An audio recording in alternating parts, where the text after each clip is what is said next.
Delayed getting started. We're still waiting to hear from one of the two gubernatorial candidates.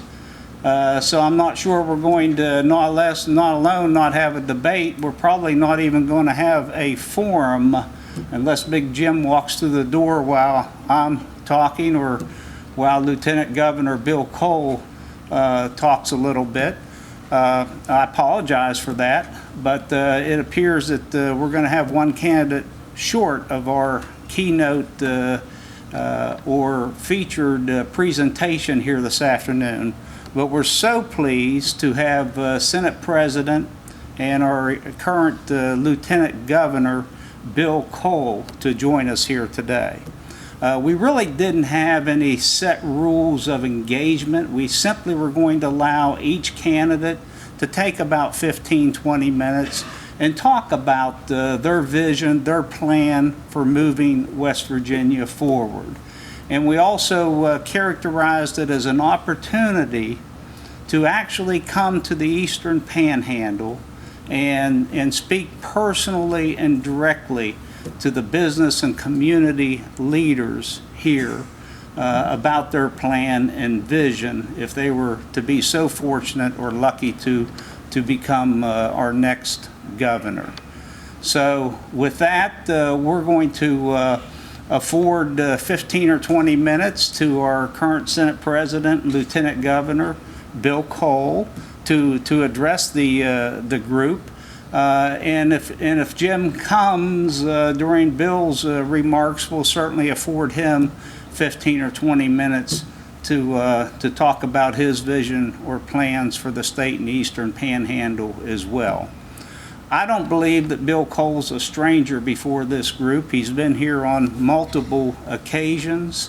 As I indicated, he is the current Senate President, our state's second Lieutenant Governor, third. We had a second Lieutenant Governor that didn't serve but a year or two. First, Bill comes from Bluefield, West Virginia, where he resides with his lovely wife Brownie and his two teenage daughters. He's been in the automotive business as CEO and chairman of Cole Automotive throughout his adult life. He has a business degree and a degree in automotive marketing, which shouldn't be of any surprise. He holds a lot of local civic and community awards, serves on the boards for a number of those organizations within his hometown. His plaques hanging in the West Virginia's who's who in state business as well. But Bill has actually transcended a lot of those personal accomplishments and successes over the past couple of years. You know, nobody had any more responsibility of working the state, working with all the candidates around the state during the 2012 and 2014 election than Bill Cole. He personally recruited a lot of the individuals currently serving in the West Virginia legislature. He helped put their campaigns together, helped organize, and helped them with fundraising.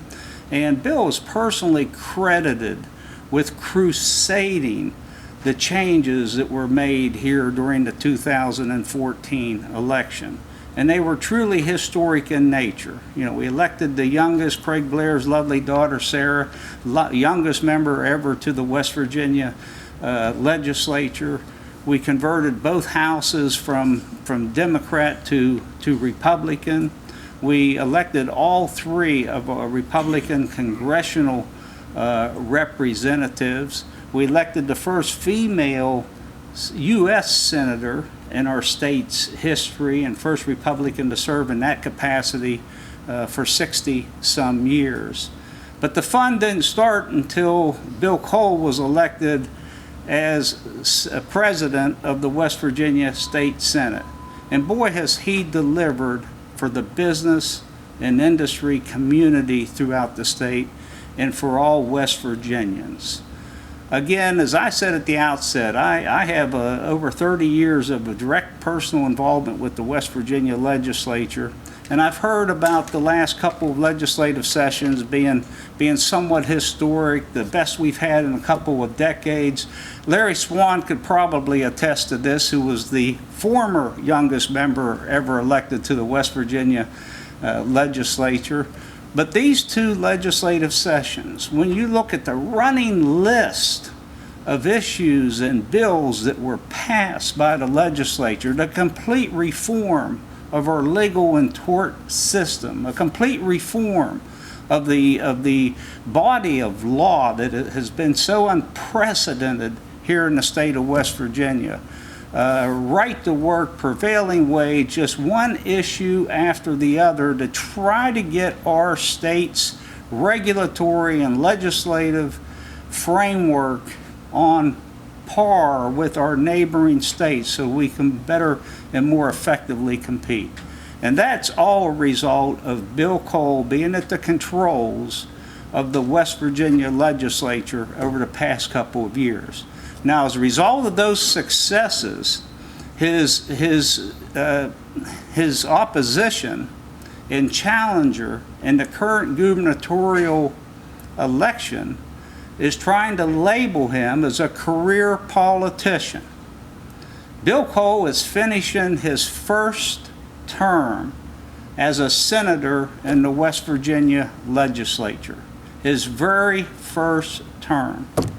I hope he becomes a career politician.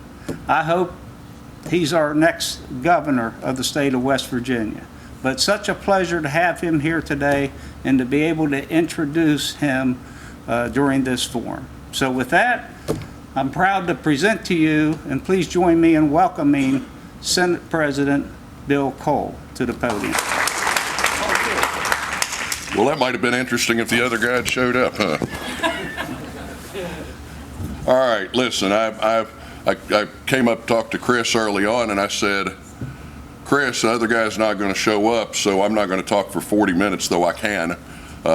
Then at some time in there is when the heat got turned up, I think, so that I wouldn't stand up and talk. But it looks like you drug your feet long enough, and we're exactly on time, so I can just go ahead and sit down. No, Jim and EPBA, thank you very much for the invite, Chris and Bic. I certainly appreciate it.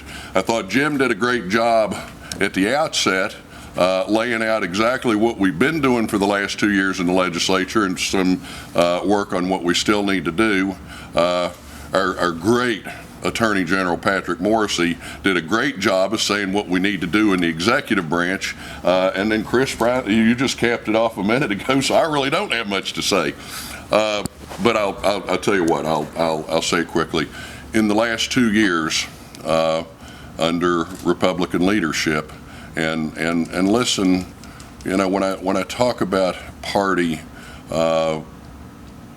it is important, it is critically important who is in leadership, because leadership sets the agenda. Leadership is going to decide what we take up and what we don't.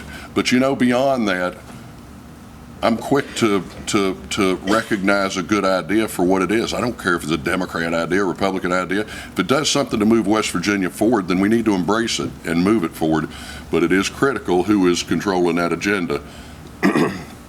So over the last 2 years, we have moved strongly to make sure that we are creating an environment that is conducive to the job creators being able to operate and operate successfully. Not only the ones that we want to draw in from out of state, but the ones that we already have here. Too often we overlook the people we already have.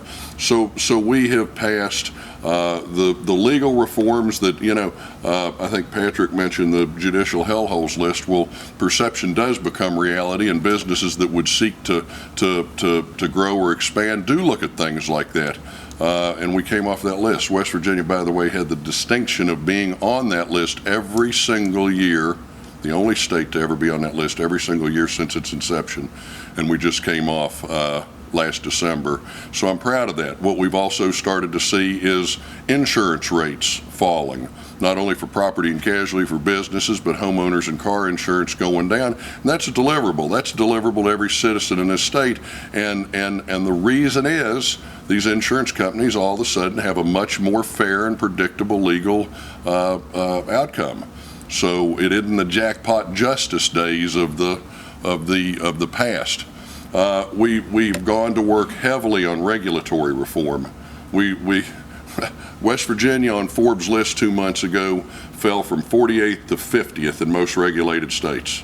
We had 2 spaces to fall, so by golly, we fell. We took it to last, and I don't mean to make light of that. That's terrible. That's unacceptable at any level. And so legislatively this past session, we worked hard to start to roll back that overregulation. Oh, incidentally, on the CNBC list that came out about a week ago, we moved from 49th to 47th in business friendly. Okay, it's going the right direction. It just hadn't gone near far enough. But they cited overregulation as the single biggest thing that's holding us back.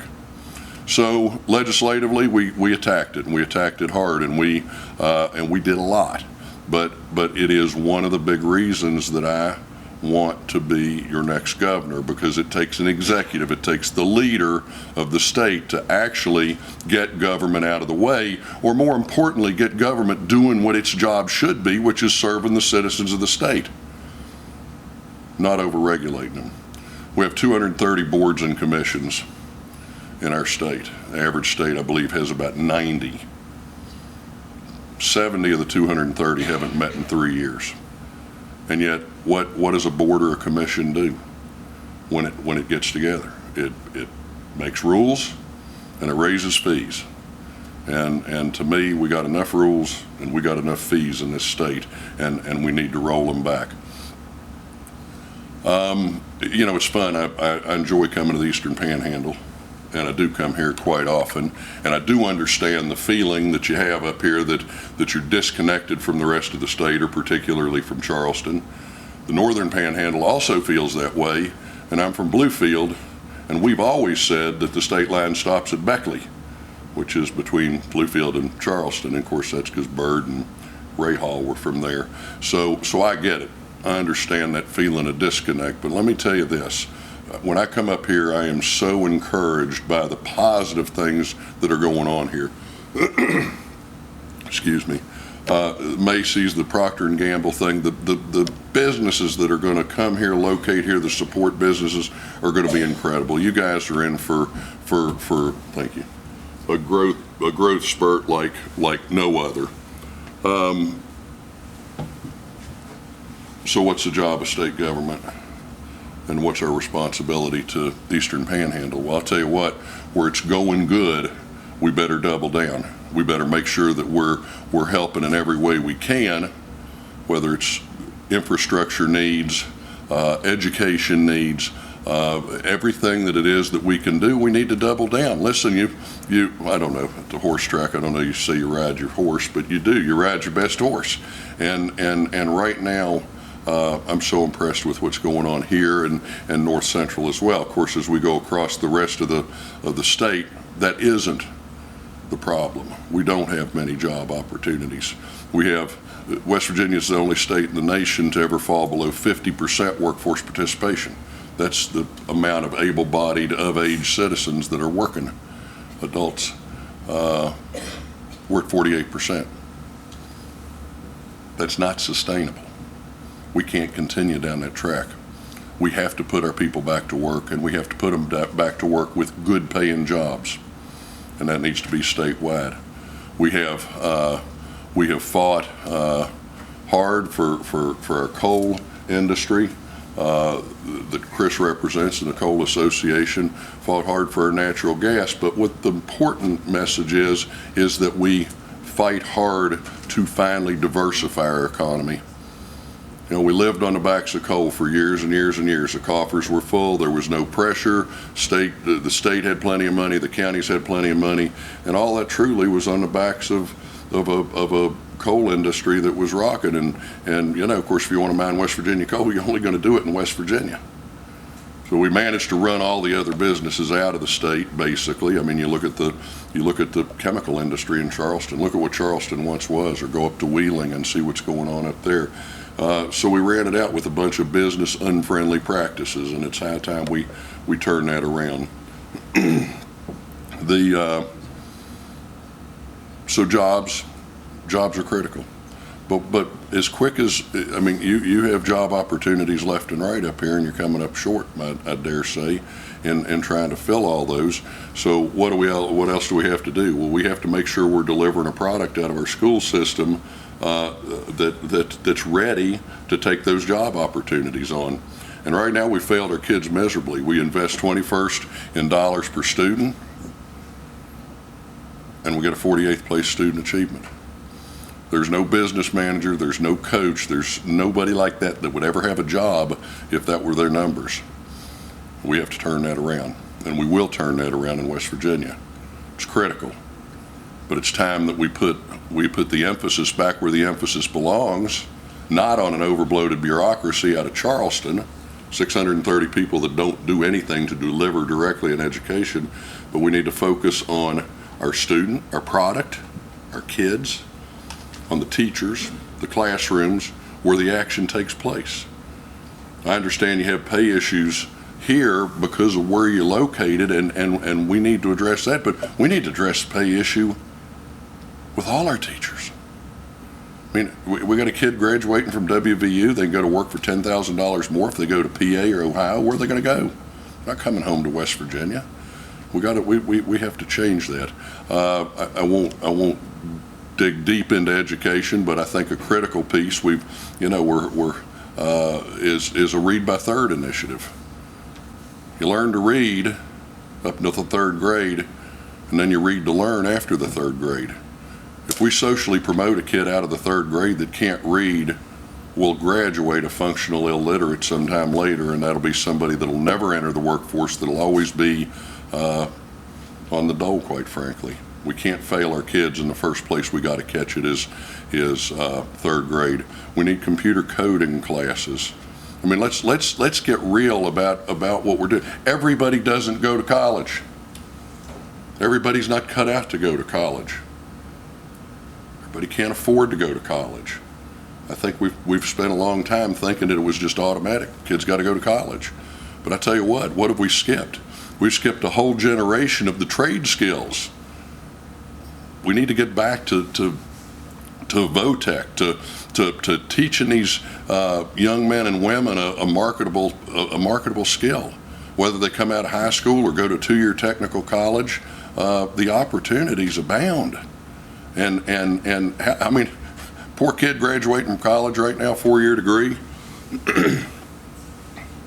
student debt this big, and no prospect of a job. You know, I talk about the thing that I really want to do is have our kids stay home. I want to quit sending our kids away from the state to find their future. I want them to stay here in West Virginia, raise their families, and have future generations. We need to quit being the only state that's losing population.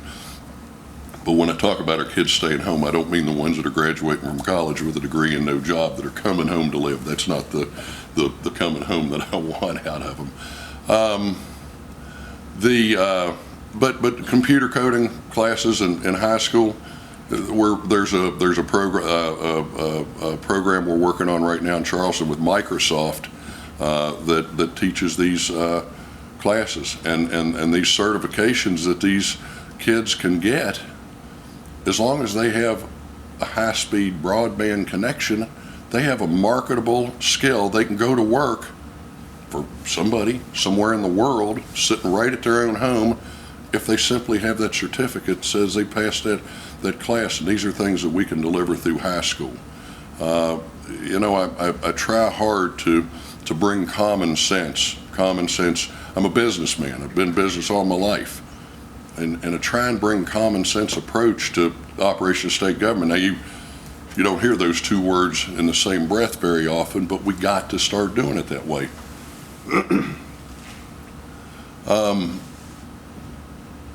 When we talk about a ready-to-go workforce for all these jobs that we're going to create, and we are going to create those jobs, job opportunities. We can't overlook the drug epidemic that is absolutely ravaging our state, our whole country, quite frankly, but West Virginia seems to be ground zero. And so much of that is a sense of hopelessness that exists for so many people in our state. When less than half of our adults are working, hopelessness instead of hope is going to drive wrong decision making. We will go to work on the drug problem. You heard a lot from our Attorney General, and I look forward to being the governor, pulling together intra-agency task force to pull all the best and the brightest together to figure out how we will combat and how we will beat back this growing epidemic. One thing I'll do is I'll call for a special session very early on, probably first 30 days of my administration, and we're in the middle of crafting the law right now, but I want to enhance penalties. I want enhanced penalties, and I want mandatory sentencing for drug dealers, people that are going to come into this state and peddle their poison. You know what? I want them to have a decision to make and say, you know what, maybe West Virginia isn't where I want to go because I don't want to go jail. Maybe I'll go peddle it somewhere else. I'll let our border states have that problem. We need to look out for us. But we will fight back, and we'll fight back hard. Additionally, we need to figure out the treatment programs that are working, and I always bring up one that just has really touched me. It's called Recovery Point, and it's in Huntington, and they partner. They connect the dots. They partner with local businesses to make sure that when they graduate somebody from their program, clean, dry, or sober, that person has an opportunity to have a job. Now, all of us that are employers, what do? We do background checks, and we check for felony convictions. As quick as somebody's got a felony, next candidate, please. I mean, we walk away from those, and virtually all these folks, because they're on drugs and making bad decisions, probably have a felony conviction. If it's a nonviolent felony conviction, then you have an outfit like Recovery Point, graduates them, and then goes to a company, and in this case it's Huntington Steel. And Huntington Steel absolutely has a policy of don't hire anybody that's got a felony conviction except for those people that come out of the Recovery Point program, because they have found that these people are the hardest working, most loyal people that they've ever employed. Listen, this is a second lease on life. This is an opportunity for somebody to get their life back in order. And believe you me, if they've gone through a recovery program and it's here in their heart, their recovery, they will cherish that opportunity to have a job. They're not going to be the one that comes and says, hey boss, company over across the street's offered me 25 cents more an hour. They're going to work twice as hard as their co-workers to make sure that Huntington Steel knows that they made a good choice by taking a chance on them. We have a lot of work to do. But I'm going to tell you, when we replace hopelessness with hope, when we give our West Virginians an opportunity to have a good paying job, we'll quit feeding half of this problem. You can go to a kid in high school with a drug awareness program and say, look, here's an opportunity. Here's your future all laid out for you. You can be a success. You can raise your family and do the things that you want to do. Own a home, own a lot of cars. I hope. I'm a car dealer. But when you can share that picture of hope with our kids in high school, instead of dropping out and starting down some bad road with drugs and teen pregnancy, you get them to stay in school. You get them to stay in school, and you make sure that they lead a clean, dry, sober lifestyle, and don't let them be. So we're going to quit feeding half of the people into the funnel to start with. So it's doable. It's important. We have to get to it. I've done my 20 minutes. At the end of the day, I'll say this. West Virginia is at a critical crossroads. Our budget issues are tough, and they're going to get tougher before they get better. We have a heavy lift ahead of us. What West Virginia needs is a full-time governor that's ready to go in and do that heavy lift, that's ready to take business common sense and apply it in the executive branch. Somebody that's willing to work 24/7, somebody that's not going to look at the polls to see whether this decision is going to poll well and how it might look for a second term. I will be the man that will do the heavy lift, the tough lift, not always the popular things, but we have to turn this state around, and we have to turn it around now. We do not have the luxury of time, and folks, we don't have the luxury of a governor that is on record as saying, I'm going to coach the girls basketball team, I'm going to coach the boys basketball team, I'm going to run the Greenbrier, I'm going to run my ag business, I'm going to run my coal business. We can't stand that luxury. I'm asking you for your support come November 8th. I'm asking you to support me, but I'm asking you to support the whole slate of constitutional officers, beginning with Patrick Morrissey, who has knocked the ball out of the park, who has done a phenomenal job in that office. We have great candidates, a couple of them here today, Ann Erling for treasurer and J.B. McCuskey for auditor, Kent Leonhardt running for ag, Chris Warner is Secretary of State. Did I get them all? What? Mac Warner, I'm sorry, running for Secretary of State. I think it got everybody. It's imperative that we put a bunch of like-minded people in Charleston making those decisions. The executive branch of government working along with the legislative branch under proper leadership can move this state a long, long way. I'm so proud that Beth Walker got elected. Thank you all so much for your support of her. I think we have a much more balanced Supreme Court. I think we can be proud of our judicial branch as we promote our state. Last thing I'll say, said we need a full-time governor, but that full-time governor needs to be your chief executive salesman. He needs to be the man that's going to go out and knock on the boardroom doors around this state and ask people to come here. You don't make the changes and then just hope they'll show up at the border and beg their way in. We need somebody that's going out promoting this state, selling this state, and telling the story, the great story that is West Virginia. Folks, I appreciate it very much. I am happy to take some questions, but if it's break time, if y'all rather break, I'm all right with that. All right, thank y'all.